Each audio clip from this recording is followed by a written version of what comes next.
स्वतःचा साधेपणा टिकवा. एक दिवस तोच साधेपणा तुमचा ब्रँड बनेल.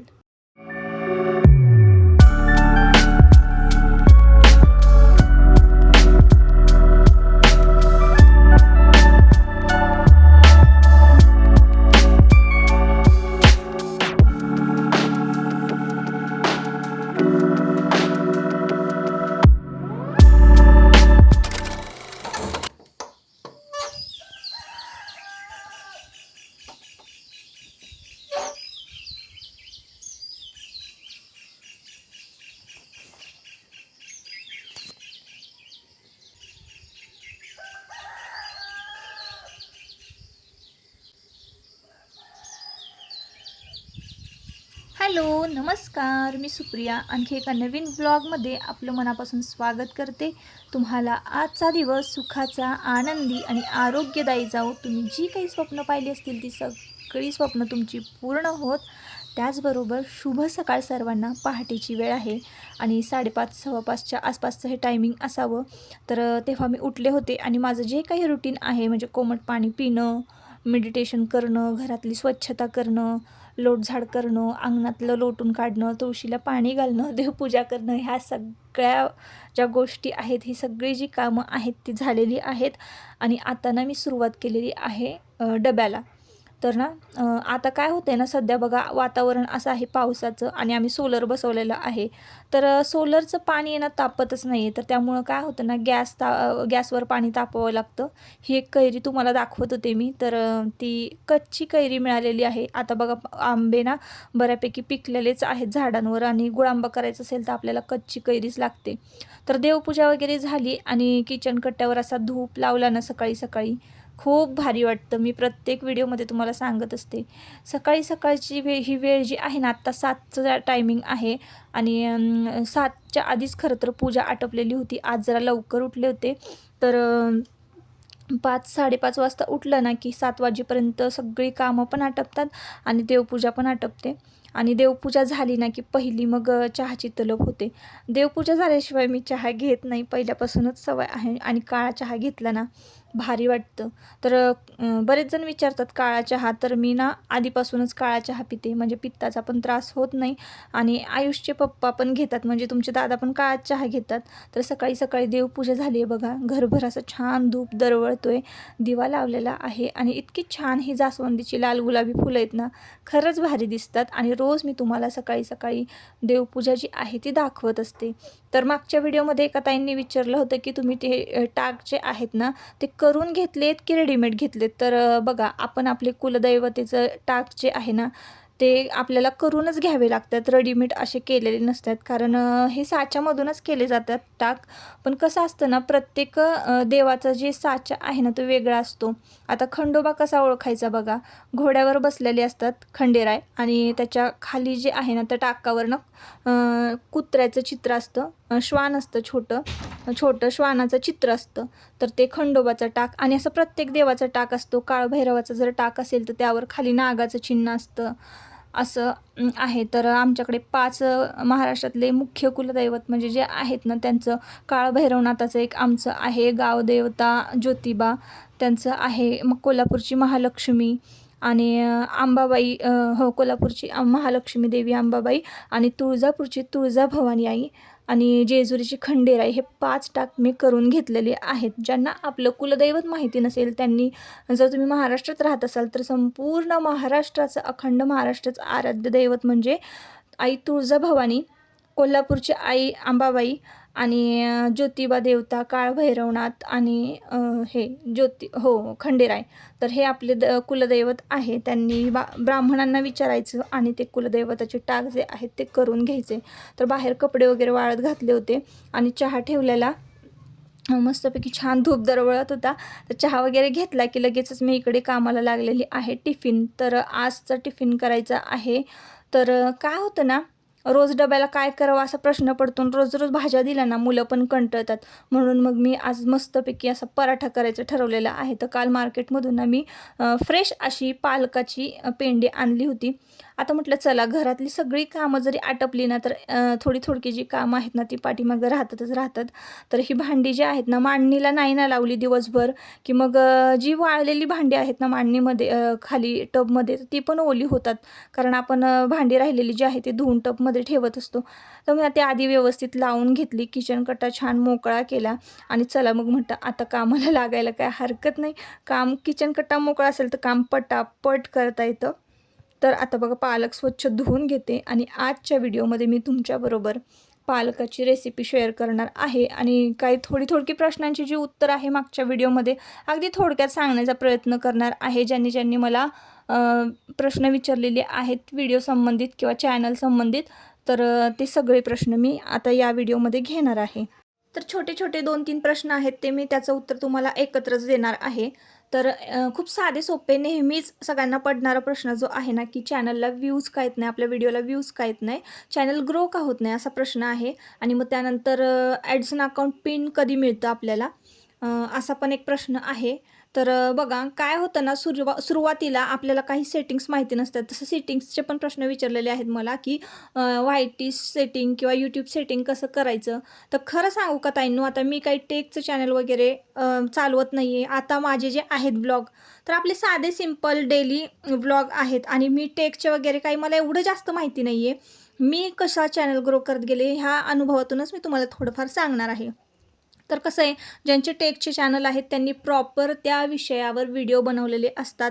तर ते परत रिपीट बघायचे. आपल्याला जो प्रश्न पडलेला आहे व्ह्यूज का येत नाही, आता तुम्ही एखादा व्हिडिओ बघितला परत अनेक दुसरा व्हिडिओ बघायचा. मग प्रत्येक व्हिडिओमधनं ना आपल्याला प्रत्येक टेकचं जे चॅनल आहे त्यातनं वेगवेगळी माहिती मिळत असते. त्यामुळं वेगवेगळे व्हिडिओ वेगवेगळ्या यूट्यूबर्सचे टेकवाल्यांचे व्हिडिओ तुम्ही बघत जायचे आहेत. म्हणजे मग त्यातून तुम्हाला काही गोष्टी समजत जातात. तर तसंच मी करत गेले होते बघा ताईंनो. तर आता व्ह्यूज का येत नाही, खूप साधी सोपी गोष्ट आहे. आपण नवीन यूट्यूबर असतो तर आपल्याला काही गोष्टी माहिती नसतात आणि सेटिंग्स माहिती नसतात, त्यामुळे आपल्याला व्ह्यूज येत नाही. चॅनल जरा सर्चमध्ये आलं ना की ग्रो व्हायला थोडी मदत होते. टायटल डिस्क्रिप्शन वगैरे ते सगळ्या गोष्टी व्यवस्थित लागतात व्हिडिओमध्ये, तेव्हा आपला व्हिडिओ रनिंगमध्ये येतो आणि मग चॅनलला व्ह्यूज मिळायला सुरुवात होते. सुरुवातीला मला काय होत होतं, मलासुद्धा अगदी 10, 12, 15, 25, 10, 100 असेच व्ह्यूज पडायचे. पण मी सुद्धा कधीही हार मानली नाही आणि सर्च करत गेले आणि मग सगळ्या गोष्टी ज्या आहेत त्या होत गेल्या आणि मग 500, मग 600 असे माझे व्ह्यूज जे आहेत ते वाढत गेले. 1000, तर आताही माझा 1000, 500, 2500, 2000 असेच व्ह्यूज आपल्या चॅनलला आहेत. जरी आपले 5000 सबस्क्रायबर असले तरीसुद्धा. तर हळूहळू ना सबस्क्रायबर पण वाढतात आणि व्ह्यूज पण वाढतात. त्याचं काही टेन्शन घ्यायचं नाही. नशीब कधीतरी आपल्याला साथ देत असतं. आता गुगल पिन कधी मिळतो, गुगल ॲडिसन पिन कधी मिळतो आपल्याला, तर ॲडिसन अकाउंटमध्ये की नाही $10 कंप्लीट झाल्यानंतर आपल्याला गुगल ॲडिसन पिन मिळतो. त्यासाठी आपल्याला अप्लाय करावं लागतं. अप्लाय केल्यानंतर आपल्याला मेल येतो. आपलं सक्सेसफुल्ली अकाउंट जे आहे तर ते व्यवस्थित फॉर्म जो आहे तो अप्लाय झालेला आहे असा मेल येतो आणि अप्लाय झाल्यानंतर मग लगेचच तुम्ही जर कुठं जवळ राहत असाल पोस्ट ऑफिस जिल्ह्यामध्ये म्हणा तालुक्यामध्ये तर तुम्हाला लगेच मिळून जाईल. आता मी तालुक्यात राहते ना तरीसुद्धा मला एक 4 ते 5 दिवसामध्ये गुगल ॲडिसन पिन जो आहे पिन कोड तो मिळाला होता. तर एकदम थोडक्यात प्रश्नांची उत्तरं मी देण्याचा प्रयत्न केलेला आहे आणि रेसिपीची बघा आता तुम्हाला सांगते मी तर काय केलेलं आहे. तर इथं बघा आलं, लसूण, मिरची, कोथिंबीर आणि लसूण पाकळ्या हे सगळं मिक्सरला वाटून घेतलेल्या आहेत आणि शिजवलेला पालक जो आहे तो सुद्धा मिक्सरला वाटून घेतलेला आहे. एकत्रितपणे त्याची पेस्ट केलेली आहे आणि त्यानंतर आपल्याला हे सगळं मळायला घ्यायचं आहे पीठ पराठ्याचं. तर आलं घेतलं मी 1 इंच म्हणजे बोटाएवढा तुकडा होता, तुम्ही व्हिडिओमध्ये पाहिला असाल. आणि मिरच्या होत्या एक 10-12, 20-25 लसणाच्या पाकळ्या होत्या. जरा जास्त असल्या तर चव छान लागते पराठ्याला. आणि कोथिंबीर होती चवीसाठी. त्यानंतर जिरं तर आपण परतताना घातलं होतं पालक परतताना. आणि पालक शिजला की त्याच वाटणामध्ये ना आपण पालक घालायचं आणि पालकची पेस्ट प्युरी करून घ्यायची आणि मग त्यानंतर आपल्याला ती परातीमध्ये काढून घ्यायची. आणि आता मग तुमच्याकडे जर समजा बाजरीचं पीठ असेल तर थोडंसं बाजरीचं पीठ घालायचं, थोडंसं ज्वारीचं, थोडंसं डाळीचं पीठ घालायचं आणि गव्हाचं पीठ जरा जास्त प्रमाणामध्ये घालायचं. आणि मग त्यानंतर तीळ घालायचे, मीठ घालायचं, तुम्हाला पाहिजे असेल तर थोडासा ओवा घालू शकता, नाही जरी घातला तरी चालेल, पण पांढरे तीळ घाला. ओवा अगदी थोडासाच घातला तरीही चालेल. फ्लेवर खूप छान लागतो ओव्याच्या पराठ्यामध्ये. पण मुलांना आधीच ते मिरचीचं असल्यामुळं तिखट असतं ना, म्हणून मी घातला नाही आहे ओवा. आता दुष्काळात 13वा महिनावा लागावं ना, तसंच बघा घरात ना असं आपण गडबडीत असतो किंवा खूप घाई गडबडीत कामात असतो ना, तेव्हाच नेमकं तेल तरी संपलेलं असतं किंवा मीठ तरी संपलेलं असतं आणि मग हे असं काढत भरत बसावं लागतं. खरं तर ही सगळी कामं आहेत ना, जेव्हा वेळ मिळेल निवांत तेव्हा करायचं असतं. पण वेळ हा दिवसभर कधीच मिळत नसतो. गृहिणींचं कसं की काही ना काहीतरी दिवसभर काम चाललेलंच असतं. तर ना आज ना मी शेवया करणार आहे नाश्त्याला आणि पराठे करणार आहे टिफिनसाठी. मीठ घातलेलं आहे मी, थोडंसं बेसन पीठ काढून घेतलेलं आहे आणि सांगितल्याप्रमाणे तीळ जे आहे ना 1 चमचा भरून आपल्याला पांढरं तीळ घालायचं आहे त्यामध्ये. आणि अशा पद्धतीनं ना सगळं पीठ जे आहे ते मळून घ्यायचं. तर बघा थोडंसं मी इथं फ्रेश मलाई जे आहे साय तर तीसुद्धा घातलेली आहे. तर फ्रेश मलाई साय जर घातली ना तुम्ही पीठ मळताना, आता गव्हाचं पीठ पण मी काढून घेतलेलं आहे परातीमध्ये, तर इतकी छान होतात ना पराठे, इतके मऊसूत होतात ना, अगदी नुसता बोट जरी लावलं तरी पण लगेचच म्हणजे तुकडा पडतो. इतके सॉफ्ट असे पराठे होतात, जास्त चावावे लागत नाहीत किंवा लगेचच तोंडात विरघळतात आणि टेस्ट पण खूप छान येते. म्हणून फ्रेश मलाई जी आहे दुधावरची साय तर ती घालायची आणि सगळं जे सारण आहे मलईमध्ये आणि पालकाच्या ह्याच्यामध्ये प्युरीमध्ये ना गव्हाचं पीठ सगळी जी पीठ आहे ती मळून घ्यायची. थोडंसं जर पाणी लागलं तर आपण ज्या भांड्यामध्ये पालक वाटून घेतलेलं आहे, प्युरी करून घेतलेली आहे, त्याच भांड्यामध्ये अगदी थोडं पाणी घ्यायचं. तुम्ही आता पाहिलं असेल अगदी थोडं पाणी लागलं पीठ मळायला आणि त्यामध्येच आपलं पीठ जे आहे ते छान मळून होतं. पालकची प्युरी जी आहे त्यामध्येच आपलं पीठ छान मळून होतं. आता पीठ बघा एका बाजूला मळून ठेवलं. मला ऐकू येत नाही. मोठ्याने बोलतो थांब. मला छोटा बनव जादू छडीने, मी अभ्यास करणार नाही म्हणून. हो, असं एक छडी असती ना माझ्याकडं तर त्याच छडीनं तुला चांगला धोपटून काढला असता, कळालं? छोटा बनवला नसता. अभ्यास करणार नाही कधी तर करायला लागलच ना. दर नाटक करतोयस. दर लवकर. तर अजून एक प्रश्न एका ताईंनी विचारला होता की तुम्ही मुलांचा अभ्यास कसा घेता. आता तुम्ही आमचा जो संवाद ऐकला असेल तर तो बघा ताईंनो, मुलांना किती टेन्शन असतं अभ्यासाचं की त्यांना परत पुन्हा छोटं व्हावंसं वाटतं. आता त्याचा विचार करण्याची एवढी क्षमता तरी आहे का की अभ्यासाचा कंटाळा म्हणजे अभ्यासाचं प्रेशर त्यांच्यावर येतं आहे, हे तर खरंच आहे ताईंनो. पण कुठंतरी आपल्याला असं वाटतं की आपण सॉफ्ट कॉर्नर देऊन मुलांचं नुकसान तर नाही ना करत आहे. कसं होतं आपण म्हणतो नको आत्ता हे नको शिकवायला, त्याच्यावर ते प्रेशर द्यायला नको, मुलांच्या मनावर परिणाम होतो. ह्या सगळ्या गोष्टी आहेतच ताईंनो. पण आत्ताच्या जगामध्ये की नाही जर टिकायचं असेल किंवा आता म्हणतो आपण की बाहेर पडल्यानंतर शिक्षण झाल्यानंतर त्यांना नोकऱ्या मिळाव्यात हे सगळ्या गोष्टी, तर शिक्षण घेणं खरं गरजेचंच आहे ज्या त्या वयामध्ये. आता जग बदलतंय, अभ्यासक्रम बदलतोय, पिढी बदलते आणि तसं तसं काय होतंय ना लहान वयातच मुलांच्या डोक्यावर म्हणजे प्रेशर येतंय म्हणा. अभ्यासाचा अभ्यासक्रम जो आहे तो लोड वाढतोय, विषय वाढतात आहे अभ्यासाचे.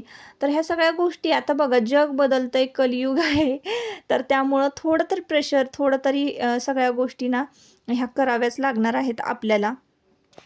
तरच आपला मुलगा जो आहे तो इतरांबरोबर म्हणजे नाही का कॉम्पिटिशन तर नाहीच म्हणा, स्वतःची स्वतःबरोबरच कॉम्पिटिशन असली पाहिजे. पण ह्या समाजात, जगात सगळीकडे जर टिकून राहायचं असेल ना तर शिक्षण फार महत्त्वाचं आहे.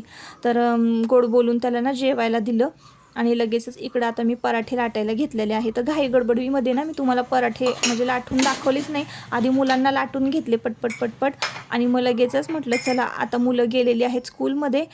9:45 वाजता ते स्कूलमध्ये जातात आणि आत्ताचं हे टायमिंग आहे ना 10:15 10:30च्या आसपासचं टायमिंग आहे. सगळ्यांना गरम गरम पराठे लाटून दिले आणि सगळ्यांचं जेवण झालं.